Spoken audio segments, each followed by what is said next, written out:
What happens when a man who has everything realizes he's about to lose the only thing that ever mattered? Damian Sterling, a name synonymous with power and wealth, walked into court that morning believing he was closing a chapter. Divorcing his wife was just another line item on his agenda, a calculated severance of a failed merger. He was prepared for legal arguments, for crocodile tears, for a fight over his fortune, but he wasn't prepared for her. And he certainly wasn't prepared for the tiny, blue-eyed secret she held in her arms. A secret that was about to shatter his world and expose a devastating betrayal that went deeper than he could ever imagine. The marble floors of the New York County Courthouse gleamed under the recessed lighting, reflecting the cold, impassive face of Damian Sterling. At 36, he had the kind of severe, chiseled looks that artists tried to capture in stone.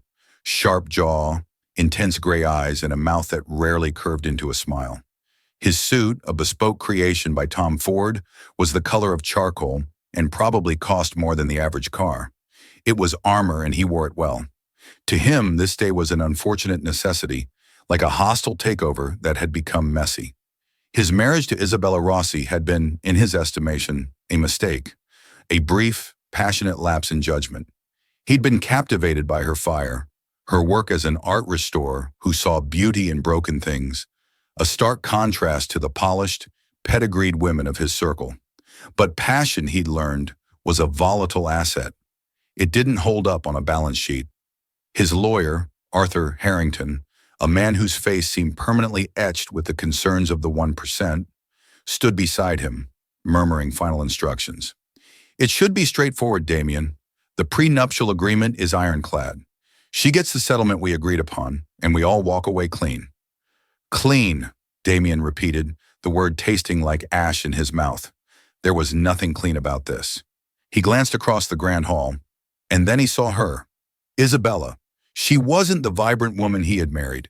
The past year of separation had taken its toll. She looked thinner, and there were faint shadows under her warm brown eyes. She wore a simple navy blue dress, a stark contrast to the designer gowns he had once draped her in.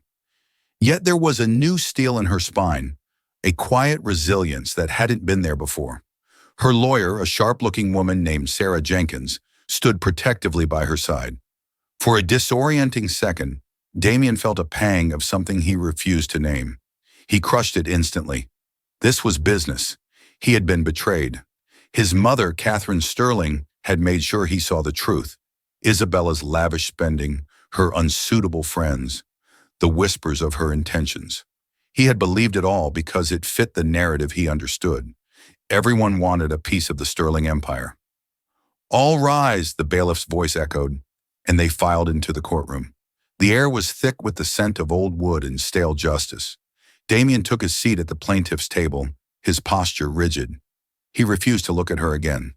He focused on the judge, an older man with a weary expression who had likely seen 1,000 stories like theirs. The proceedings began, a drone of legal jargon that was the soundtrack to the dismantling of a life they had once planned together.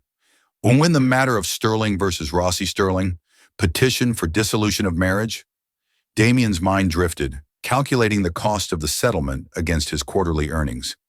It was a rounding error. He just wanted it over. Then a slight commotion at the back of the courtroom drew his attention. A side door opened, and Isabella, who had been seated in the gallery, rose and walked towards the counsel's table. But she wasn't alone. In her arms, she held a baby carrier, blankets tucked securely around a small form. A murmur rippled through the room. Arthur Harrington shot Damian a confused, panicked look. "What is this?" he hissed under his breath. Damian couldn't answer. His entire world had tilted on its axis. His gaze was locked on the carrier. Isabella reached the table and, with a steady hand, lifted the baby out. The child was small, wrapped in a soft yellow blanket, with a tuft of dark hair visible. Sarah Jenkins, Isabella's lawyer, addressed the judge. "Your Honor, we apologize for the interruption. My client's childcare arrangements fell through at the last minute. She has no one else." The judge looked annoyed but nodded curtly. "Proceed." Isabella settled into her chair, the baby nestled against her chest. From his angle, Damian could only see the back of the child's head, but it was enough to send a cold dread snaking through his veins. A baby. Where had a baby come from? They had been separated for over a year. He did the math, his mind racing. It was possible. He felt a primal urge to stand up, to shout, but he was frozen in place. The proceedings continued, but the words were a meaningless blur. All he could hear was the frantic pounding of his own heart. Then, as if sensing the tension in the room, the baby stirred. Isabella adjusted him, turning slightly in her seat. For the first time, Damien saw the child's face, and the world stopped. It wasn't just the tuft of dark hair, so like his own. It wasn't the shape of the nose or the curve of the tiny mouth. It was the eyes. The baby blinked open his eyes, and Damien found himself staring into a miniature reflection of himself. They were the unmistakable Sterling eyes, a rare, stormy gray that had been passed down through generations. His father had them. He had them. His breath hitched in his throat. Every calculated thought, every business decision, every ounce of his legendary self-control evaporated. He was no longer a billionaire in a courtroom. He was just a man, staring at a ghost, at a possibility that ripped through the fabric of his reality. The baby. His baby. The judge was speaking to him. Mr. Sterling, the court is asking if you agree to the terms of the settlement as outlined. Damien didn't hear him. He couldn't tear his gaze away from the child. He slowly rose to his feet, his chair scraping loudly against the floor. The entire courtroom fell silent. All eyes were on him. Arthur Harrington grabbed his arm. Damien, sit down. What are you doing? He shook him off. His voice, when it came out, was a raw, strangled whisper that carried through the silent room. Isabella, he said, his voice cracking. Who is that baby? Their beginning felt like a fairy tale, spun from champagne and stolen glances at a Sotheby's auction. Damien was there to acquire a Rothko, another jewel for his corporate collection. Isabella was there consulting on the restoration of a 17th century Baroque painting. He saw her from across the room, her dark hair pulled back in a messy bun, a smudge of what looked like gold leaf on her cheek. She wasn't looking at the bitters or the art on the walls. She was looking at the art on the ceiling, a forgotten fresco with an expression of pure, unadulterated wonder. In a world of calculated moves and transactional relationships, her sincerity was a force of nature. He, a man who could buy anything, was utterly captivated by a woman who found value in things no one else noticed. Their courtship was a whirlwind. He flew her to Florence to see the Uffizi Gallery, not on his private jet, but on a commercial flight, sitting beside her in coach because she insisted. She made him dinner in her tiny Brooklyn apartment, a simple pasta dish that tasted better than anything he'd ever eaten at per se. She knew nothing of his net worth, only that he worked in acquisitions, and she didn't seem to care. She was interested in the books he read, the way his eyes lit up when he talked about his late father's love for sailing, the hidden vulnerability he kept locked away behind a fortress of wealth. He fell for her harder and faster than he'd ever fallen for a stock price. He felt seen, not for the sterling name, but for the man he rarely allowed himself to be. He proposed 6 months later on a sailboat in the middle of the Mediterranean, under a sky full of stars. The moment she said yes, he felt an unfamiliar surge of pure, unalloyed happiness. Then he brought her home. The Sterling ancestral mansion in Greenwich, Connecticut, was less a home and more a monument to dynastic power. It was there that Isabella met Catherine Sterling. Catherine was elegance personified, a woman sculpted from ice and old money. From the very first handshake, her smile never quite reached her eyes. Rossi, Catherine had mused, testing the name on her tongue as if it were an unfamiliar wine. Italian. How vibrant. The subtle cuts began almost immediately. Catherine would helpfully point out that Isabella's choice of dress for a charity gala was perhaps too bold. She would reminisce endlessly about Damien's late sister Diana, a paragon of quiet grace, implying Isabella could never measure up. When Isabella redecorated a guest room, filling it with warm colors and personal touches, Catherine remarked that it was charming in a provincial sort of way. Damien, blinded by love and conditioned to see his mother as the infallible matriarch of their family, missed the malice. He saw it as Catherine's way of guiding Isabella, of helping her acclimate to a world that was notoriously unforgiving. "She's just trying to help, Izzy," he'd say, kissing her forehead. "This world is different. She just wants you to be comfortable." But Isabella was never comfortable. She felt like a beautiful bird Damien had placed in a gilded cage, and his mother was the one who kept rattling the bars. The real poison began to seep in after the wedding. Damien was consumed by a massive international merger, working 18-hour days and flying between New York and Tokyo. He grew distant, retreating into the cold, logical world of business, where he felt most in control. He became the man he was in the courtroom: impersonal, detached, and suspicious. Catherine used his absence to her advantage.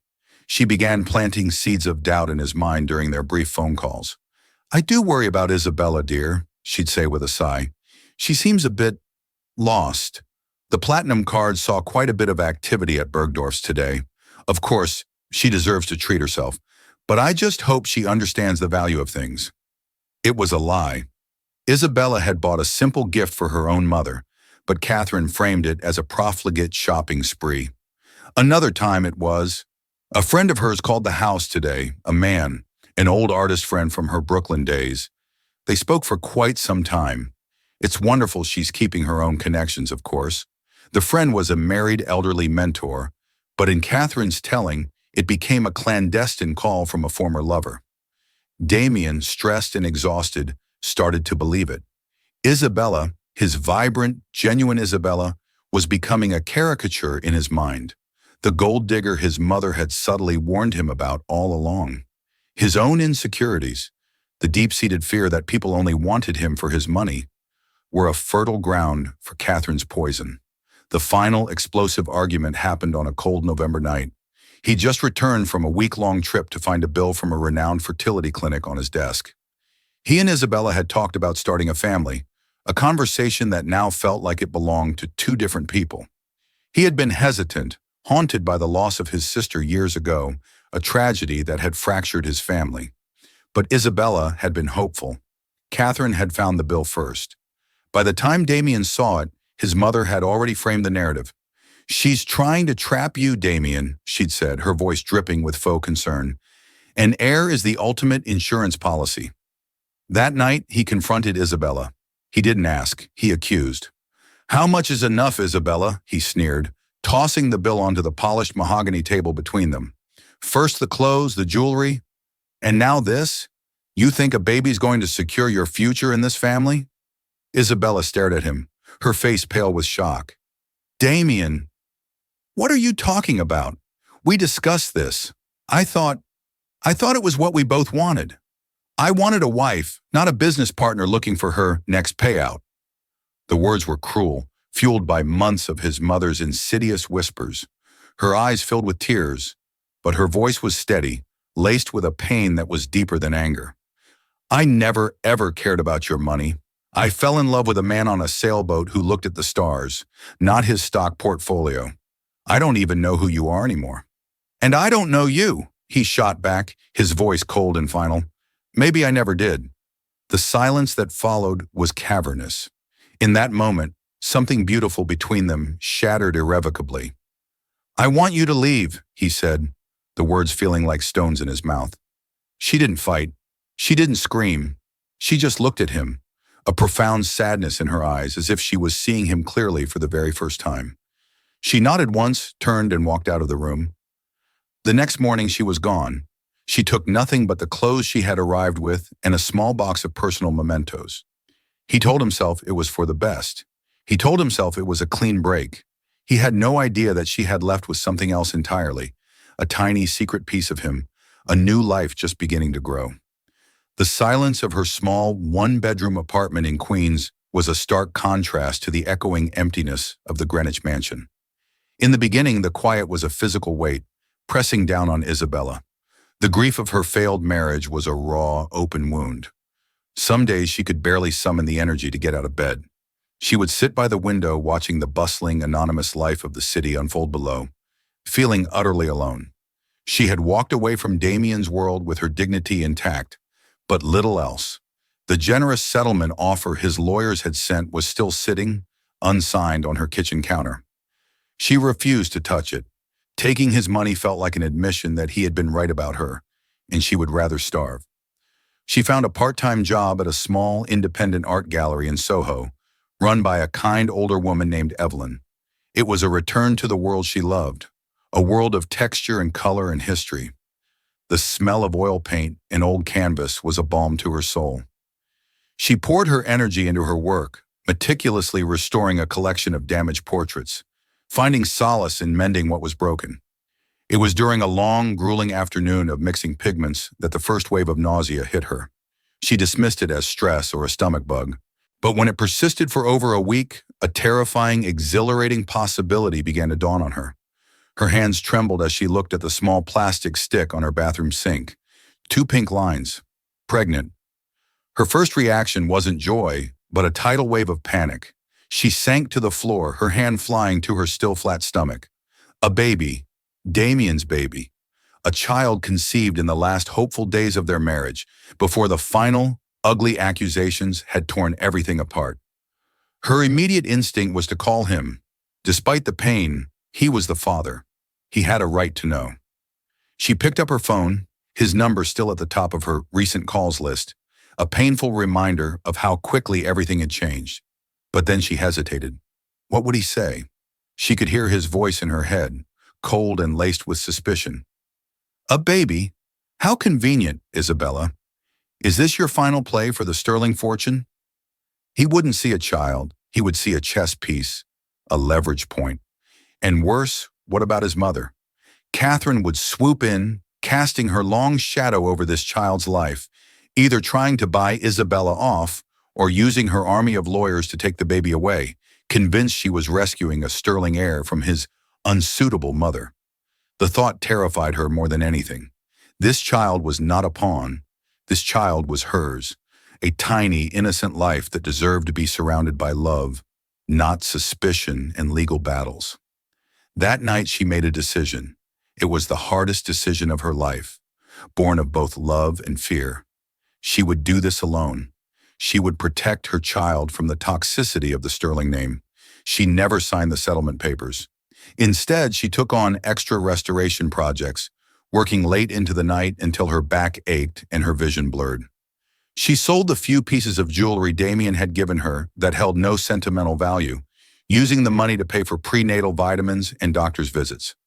She found a small clinic in her neighborhood where she was just another patient, not the former wife of a billionaire.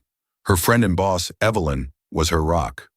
"You are the strongest woman I know," Evelyn told her, her eyes full of warmth as she helped Isabella set up a small, second-hand crib in the corner of her bedroom. The pregnancy was difficult. The doctors diagnosed her with a potential complication, a rare condition that required careful monitoring. It was a lonely journey, filled with late-night fears and solitary appointments in sterile waiting rooms. But every time she felt the baby kick, a fierce, protective love would surge through her, reaffirming her decision. This was her purpose now. She named him Leonardo, after Da Vinci, the master of art and invention. She called him Leo. He was born on a rainy Tuesday in June at Elmhurst Hospital. When the nurses placed him in her arms, a tiny, perfect creature with a shocking tuft of dark hair, Isabella wept. They were tears of exhaustion, of relief, and of overwhelming, unconditional love. As he grew in those first few months, his features began to solidify. And then she saw it. The eyes. They weren't her warm brown, but a startling, stormy gray. They were Damien's eyes. Every time Leo looked at her, it was a reminder of the man she had loved and the life they could have had. It was a constant, bittersweet ache in her heart. She created a small, safe world for Leo. Their life was simple, devoid of luxury, but rich in a way the Sterling mansion had never been. It was filled with lullabies, trips to the park, the scent of baby powder, and the sound of her son's happy gurgles. But as the date for the final divorce hearing approached, a knot of anxiety tightened in her stomach. Her lawyer, Sarah Jenkins, had warned her it was a formality she couldn't avoid. She had no intention of bringing Leo, planning to leave him with Evelyn. But on the morning of the hearing, Leo woke up with a high fever. He was crying, miserable, and clinging to her. Evelyn, whose husband had just had a fall, had to cancel. Isabella had no one else. Panic set in. She couldn't miss the hearing. A bench warrant could be issued. With a heavy heart and no other choice, she packed Leo's diaper bag, bundled him into his carrier, and prayed that she could keep him quiet and unnoticed in the back of the courtroom. She prayed Damien wouldn't see him, but fate, it seemed, had other plans. The judge's gavel came down with a sharp crack, the sound echoing the fracture in Damien's composure. Recess. Counsel for both parties will meet me in my chambers. Now. The courtroom buzzed like a disturbed hive. Reporters who had caught wind of the high-profile divorce were already scribbling furiously. Damien stood frozen, his eyes still locked on Isabella and the child, his child. Arthur Harrington practically had to drag him towards the heavy oak door leading to the judge's private chambers. Isabella followed, her face a mask of pale resolve, Leo now sleeping soundly against her shoulder. Her lawyer, Sarah Jenkins, walked beside her, a protective hand on her back. The chambers were a small, suffocating room lined with leather-bound legal books that seemed to absorb all the sound. Judge Miller, his face grim, sat behind his desk, steepling his fingers. "Close the door," he commanded, "and someone better start explaining what in the hell is going on. Mr. Harrington, your client looks like he's seen a ghost." Before Arthur could formulate a response, Damien's voice cut through the tension, low and dangerous. "Is he mine, Isabella?" Isabella flinched but met his gaze. The defiance was gone, replaced by a deep, weary sadness. "Yes, Damien, he's yours." The admission hit him like a physical blow.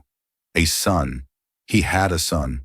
For 10 months he'd had a son, and he hadn't known.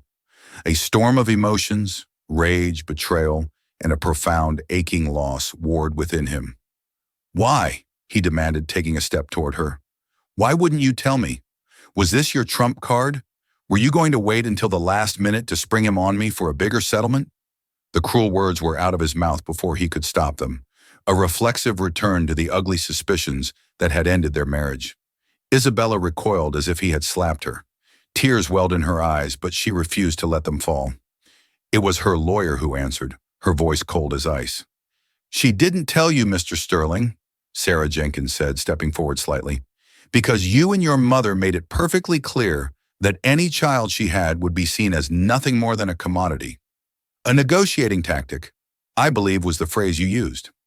Damien stared at her, the memory of his own vile words from that last night echoing in his ears. "I kept him a secret to protect him," Isabella said, her voice trembling but clear. "I wanted him to be loved for who he is, not for the name he carries. I didn't want him raised in a world where his own grandmother would see him as an insurance policy, and his own father would see him as a weapon used against him. I wanted to give him a life, Damien, not a trust fund." She spoke of her solitary pregnancy, the medical scares, the fear of raising him alone, and the peace she had finally found. Every word was a testament to a strength he had never known she possessed. He had seen her as weak, as an opportunist. He had been so wrong.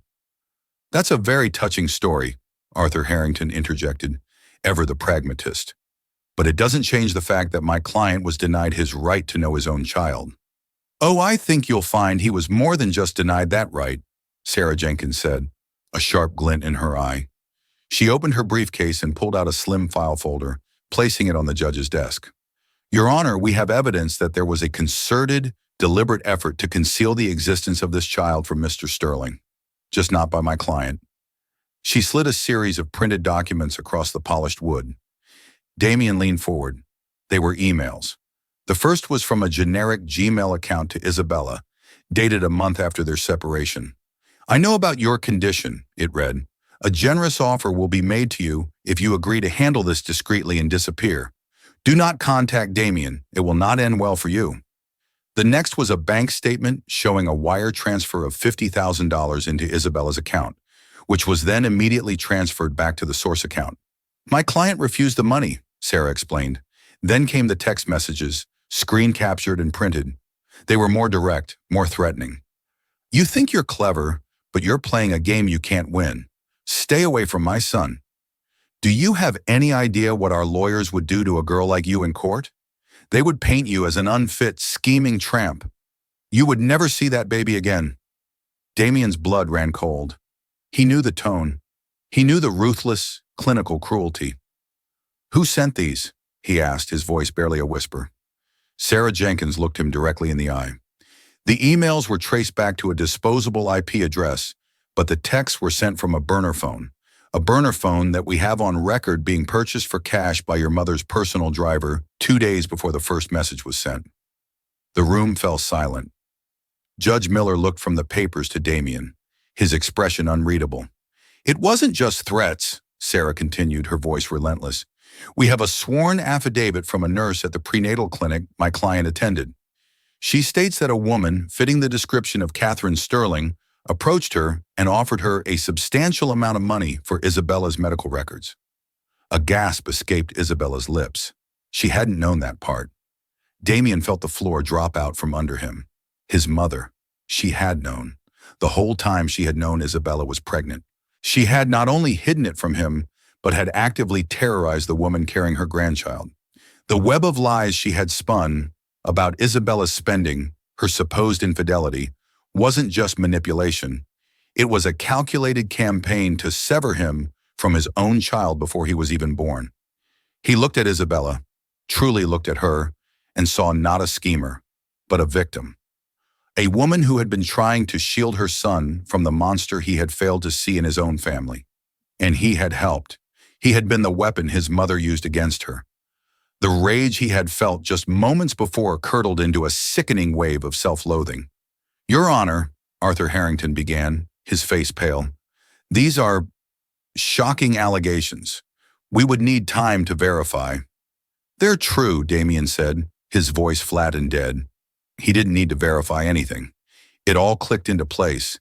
His mother's smug satisfaction when he told her the divorce was final, her constant insistence that he move on and find someone suitable.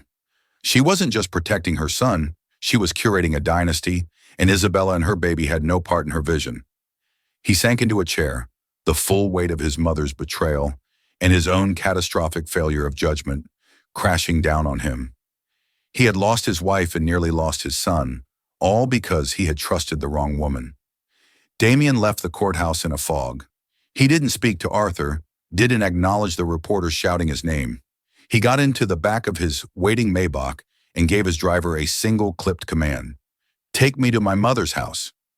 The drive to Greenwich was a blur of autumn foliage that he didn't see. He saw Isabella's face, etched with pain. He saw his son's gray eyes. He saw the cold, calculated words in his mother's texts. The family legacy he had been raised to protect felt like a shroud, woven from lies and cruelty. He stormed into the mansion, the heavy front doors slamming shut behind him. He found his mother in the solarium, calmly sipping tea and reading the Wall Street Journal. She looked up, a perfectly manicured eyebrow raised at his disheveled appearance. "Damien, darling, I thought you'd be in court all day. I trust it all went smoothly?" she asked, her voice as serene as the porcelain teacup in her hand. "Smoothly?" He laughed, a harsh, bitter sound that made her flinch. "You could say that. Tell me, Mother, how long have you known I have a son?" Catherine's composure finally cracked. A flicker of panic crossed her features before being replaced by a mask of steel. She placed her cup down with a delicate click. "I don't know what you're talking about. It seems that little tramp has finally played her pathetic card." "Don't you dare call her that," Damien snarled, his voice dropping to a lethal whisper. He threw a copy of the evidence Sarah Jenkins had provided onto the glass table between them. The papers scattered, a testament to her treachery. "Threats? Bribes? You terrorized a pregnant woman, the woman carrying your own grandchild." Catherine stared at the papers, her face pale but defiant. "I did what was necessary to protect you, to protect this family. She was a nobody, a common little gold digger who saw you as a winning lottery ticket. A baby would have tethered you to her for life. I saved you from your own mistake." "You didn't save me," he roared, his control finally snapping. "You lied to me. You manipulated me. You turned me against my own wife and hid my son from me. That isn't protection, Mother. That's possession. That's poison." "She was never good enough for you," Catherine insisted, her voice rising, all pretense of calm gone. She didn't understand our world, our responsibilities.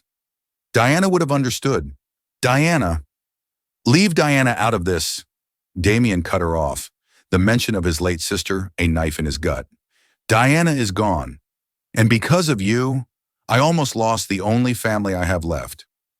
The fight drained out of him, replaced by a cold, devastating clarity.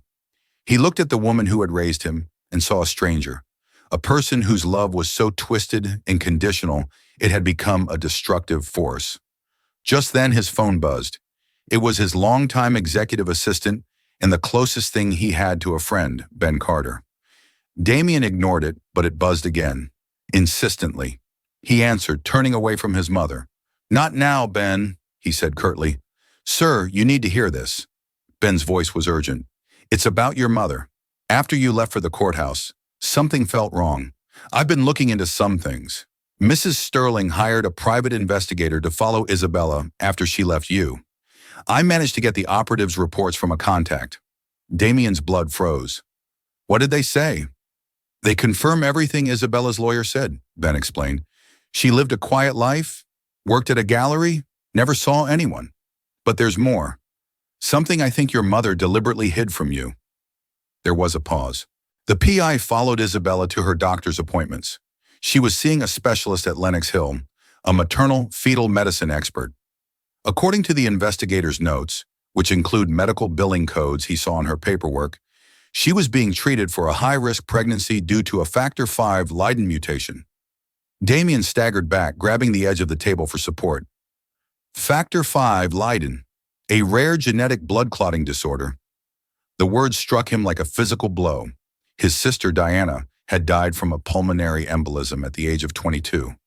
It was only after her death that the family learned she had carried the same rare, hereditary mutation, a mutation that Damien also carried. It was a closely guarded family secret, a source of immense grief and fear. It meant that any child he had could inherit it, and any woman carrying that child would be at an extremely high risk. His mother had known. The PI's report meant that Catherine knew Isabella was not just pregnant, but was navigating a dangerous, high-risk pregnancy alone. She knew Isabella's life and the life of her grandchild were in jeopardy, and not only did she do nothing to help, she actively added to her stress with threats and intimidation. The cruelty of it was monstrous, beyond anything he could have imagined. He ended the call, his hand trembling. He turned back to his mother, his face a mask of cold fury. Factor V Leiden, he said, the words falling like chips of ice into the silent room. Catherine visibly flinched. The last vestiges of her defiance crumbled, replaced by pure, unadulterated fear. She knew she was caught. You knew, Damien stated, his voice devoid of all emotion. You knew she had a high-risk pregnancy because of a genetic condition she inherited from me, the same condition that killed your daughter. And you left her to fend for herself. You let her risk her life and our son's life, all to protect the family? He let out a hollow laugh. There is no family, not anymore. You destroyed it. He walked toward the door, his steps heavy. Damien, wait, she cried, finally getting to her feet. Where are you going? He stopped, his back to her. I'm going to find my son, and as for you, you will have no part in his life, or in mine. The lawyers you're so fond of using against others, you'll be hearing from them. I'm removing you from the board of the company and cutting you off completely. You are no longer my mother. You are just the woman who tried to destroy my life. He walked out, leaving Catherine Sterling alone in her magnificent sun-filled room, a fallen queen amidst the ruins of her own creation. The address Ben sent him was for a walk-up apartment building in Astoria, Queens. The contrast between the imposing stone facade of his mother's mansion and the humble brick front of this building was a visceral representation of the two worlds that had collided. Damien stood on the sidewalk for a long time, the engine of his Maybach silent behind him. He had dismissed his driver, needing to make this journey alone. He wore the same expensive suit from the courthouse, but it now felt like a costume, alien and absurd. He was an intruder here, a man from another planet. What was he even going to say? Sorry I let my mother terrorize you and accused you of being a gold digger while you were secretly carrying my son through a high-risk pregnancy? The words were inadequate, Obscene. Finally, he forced himself to move. He walked up the 3 flights of stairs, his heart pounding a nervous rhythm against his ribs. The hallway smelled of garlic and lemon-scented cleaner. He found apartment 3B and hesitated, his hand hovering over the door. He could hear the faint sound of a lullaby being hummed inside. He knocked softly. The humming stopped. A few seconds later, the door opened a crack, held by a chain lock. Isabella's wary brown eyes peered out at him. She looked exhausted, her face pale, but her arms were protectively wrapped around Leo, who was nestled against her chest in a baby carrier. "Damien," she whispered, her voice laced with apprehension. "What are you doing here?" Can I come in?" he asked, his own voice sounding foreign to him. "Please, Isabella, just for a minute." She hesitated for a long moment, then slowly closed the door, slid the chain off, and opened it fully. She didn't invite him in so much as retreat, leaving him to step inside and close the door behind him. The apartment was small but clean and bright. The afternoon light streamed through the single large window, illuminating dust motes dancing in the air. The living room was also a nursery.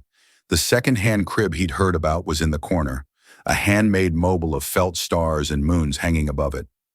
There were framed photos on the wall, ultrasound pictures, a photo of a newborn Leo's tiny hand gripping Isabella's finger. It was a shrine to a life he had been completely absent from. A life built not with sterling money but with pure, unadulterated love. "I am so sorry, Isabella," he began, the words feeling small and hollow in the quiet room. "There are no words. Nothing I can say will ever be enough to excuse what I did, what I allowed to happen." She watched him, her expression unreadable, rocking Leo gently. "I believed her," he continued, the confession tearing at his insides. "My mother. I let her poison my mind against you. I was a fool, a blind, arrogant fool. I saw everything through the lens of money and power, and I couldn't see the truth right in front of me. I couldn't see you." He took a hesitant step closer. "And the pregnancy, what Ben told me about the risk. Izzy, if anything had happened to you..." He couldn't finish the sentence. The thought was a black hole that threatened to swallow him whole. Tears streamed down his face then, hot and shameful. The unflappable Damien Sterling, the titan of industry, was weeping in a tiny Queen's apartment. He wasn't performing. He wasn't negotiating. He was simply broken. Isabella watched his apology unfold, her own eyes shimmering with unshed tears. She had dreamed of this moment, of him seeing the truth, but she had never imagined it would be like this. She saw not the powerful billionaire who had cast her out, but the vulnerable man she had once fallen in love with, the man who loved sailing and old books. Leo stirred against her chest, letting out a small, sleepy sigh. "Can I?" Damien asked, his voice thick with emotion, his gaze fixed on his son. "Can I hold him?" It was the most important question he had ever asked. Isabella looked from Damien's tear-streaked face to the peaceful face of her child. She saw the same gray eyes, the same dark hair. This man, for all his catastrophic flaws, was her son's father, and Leo deserved to know him. Slowly she nodded. She showed him how to hold his head, how to support his small body. Damien's hands, which were so accustomed to signing multi-billion-dollar deals, trembled as he took the small, warm weight of his son into his arms for the first time. Leo blinked open his sleepy, stormy gray eyes and looked up at his father. He didn't cry. He simply stared, his expression one of placid curiosity. Damien looked down at the tiny, perfect face, at the miniature version of his own features, and a love so fierce and absolute it stole his breath crashed over him. This was his son, his and Isabella's. A miracle he had almost thrown away. He sank onto the edge of her small sofa, cradling Leo against his chest, his shoulders shaking with silent sobs. He wasn't crying for the lost time, or for his mother's betrayal, or for his own stupidity. He was crying with the sheer, overwhelming relief of a man who had been given a second chance he in no way deserved. Isabella sat down beside him, not touching him, but her presence was a quiet anchor in his storm. In that moment, in the silence of the sun-drenched room, a new fragile chapter began. It wasn't about forgiveness, not yet. It was about something much more fundamental. The unspoken apology of a father holding his son for the very first time. The divorce proceedings were not just halted, they were entirely withdrawn. In their place, a new set of legal documents was drawn up, but these were not about dissolution, they were about creation. At Damien's insistence, his lawyers, under the strict supervision of Sarah Jenkins, drafted a comprehensive co-parenting agreement and a trust for Leo. It wasn't the hush money settlement Isabella had rejected, it was a plan for a future. Damien bought the entire apartment building in Astoria, not as a grand gesture of wealth, but as a practical one. He transferred ownership of the deed to Isabella, ensuring she and Leo would always have a stable, secure home that was truly theirs, free from any connection to the Sterling name. He kept a small, unassuming unit for himself on the ground floor, a place where he could be a father without the trapping of his other life. True to his word, he systematically dismantled his mother's influence. He called an emergency board meeting for Sterling Industries. With his controlling shares, he swiftly and unanimously voted Catherine off the board she had occupied for 40 years. He froze her access to the family accounts and changed the locks on the Greenwich mansion. The news sent shockwaves through the high society circles they inhabited. Catherine Sterling, the untouchable queen, had been dethroned by her own son. She was left with a modest trust from her own parents, but her power, her identity, was gone. She had become, in the end, a nobody. But Damien's biggest transformation was internal. The man who lived and breathed for the deal, the acquisition, the win, began to cede control. He promoted his most trusted deputies, delegated responsibilities he had once hoarded, and began leaving the office at 5 o'clock. His calendar, once packed with board meetings and international flights, now had new, non-negotiable appointments. Leo's checkup, tummy time, park with Izzy. The first few weeks were awkward. He and Isabella navigated a fragile truce, their interactions polite and focused solely on Leo. He would come over to her apartment, and she would show him how to change a diaper, how to warm a bottle, how to distinguish a hungry cry from a tired one. He was a clumsy but eager student. He learned the words to Twinkle, Twinkle, Little Star, and discovered the exact spot on Leo's back that, when patted, would produce a contented gurgle. One afternoon, while Isabella was sketching in a notepad, Damien was on the floor making a silly face at Leo, who responded with his first real laugh. A sudden, delightful burst of pure joy. Damien froze, his eyes wide with wonder. He looked over at Isabella, a genuine, unforced smile spreading across his face. She looked back, and for the first time since that terrible night, she smiled too. It was a small thing, a fleeting moment, but it felt like the first ray of sun after a long, brutal winter. He started courting her again, but not with grand gestures. There were no private jets or diamond necklaces. Instead, he showed up one morning with coffee from her favorite little shop in Brooklyn. He learned how to cook the simple pasta dish she had once made for him, filling her small apartment with the aroma of garlic and basil. He would sit with her in the evenings after Leo was asleep, and they would talk, really talk. He told her about his sister, about the guilt and grief he had carried for years, and how that loss had made him afraid to love, afraid to build a family. She told him about her lonely nights, her fears for their son, and the quiet strength she had found in motherhood. They were not fixing what was broken. They were building something new on a foundation of honesty and painful truth. The gilded cage was gone, replaced by the simple, sturdy walls of a small queen's apartment. Months later, on a warm spring day, they were at the park.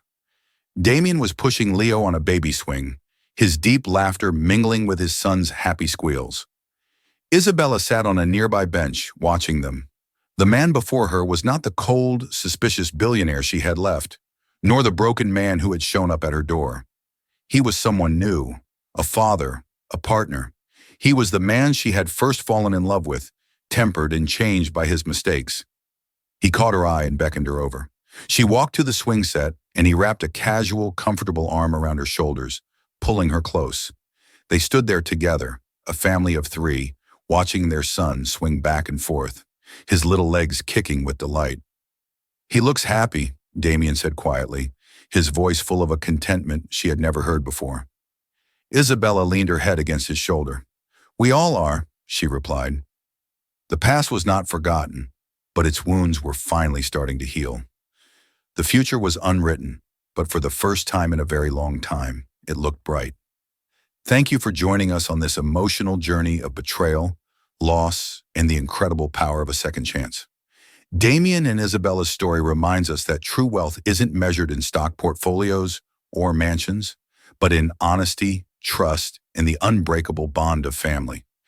It shows that even the most devastating mistakes can be overcome when we have the courage to face the truth, apologize for our wrongs, and fight for what truly matters. We saw a man who had everything realize the only thing he ever truly needed was the family he almost destroyed. If this story of redemption and a father's love moved you, please show your support by hitting that like button.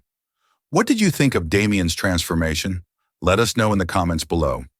Don't forget to share this video with someone who loves a powerful story of real-life drama and heart. And most importantly, subscribe to our channel and turn on notifications so you never miss another incredible tale. Thanks for listening.